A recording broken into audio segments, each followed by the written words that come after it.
There are a lot of different definitions, and I think you can dive into it more extensively, but more broadly, toxic positivity is this expectation for oneself and also communicated outward that you're just supposed to be happy and positive all the time.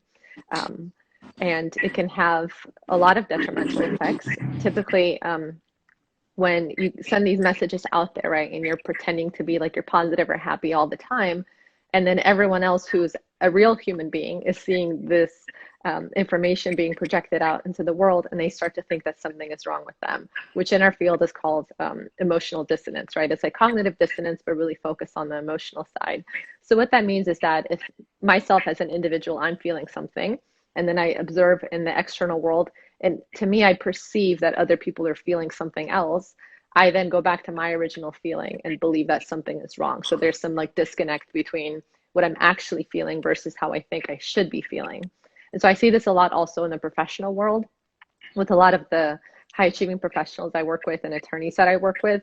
If they're really struggling to meet their billables, to meet their deadlines, do all these things, especially in the midst of a global pandemic, and then other people are just putting out these positive messages out there and seemingly have their shit together, they think that it's something about them. So I can't tell you like how many times on a weekly basis I hear a client tell me how if they read an article about burnout or there's something that we talk about, it just makes them feel normal, that they're having a real human experience and not this mechanical robot-like toxic positivity.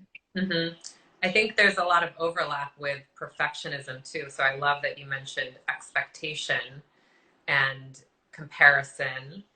And it's really this I'm not allowed to have any mood other than happy, content, joyful, optimistic. It's always looking on the bright side. And I think it's very Yeah. invalidating and very dismissive of real human emotion and sets an unrealistic expectation that, specifically when we're talking about social media, if you're scrolling through and all you're seeing is people handling trauma well, handling tragedy well, handling grief and loss well, and there's only this hope, optimism, positivity, then we really start to associate with, well, there must be something wrong with me if I'm in grief or if I'm having an experience with anxiety or depression or not able to see the bright side in this moment.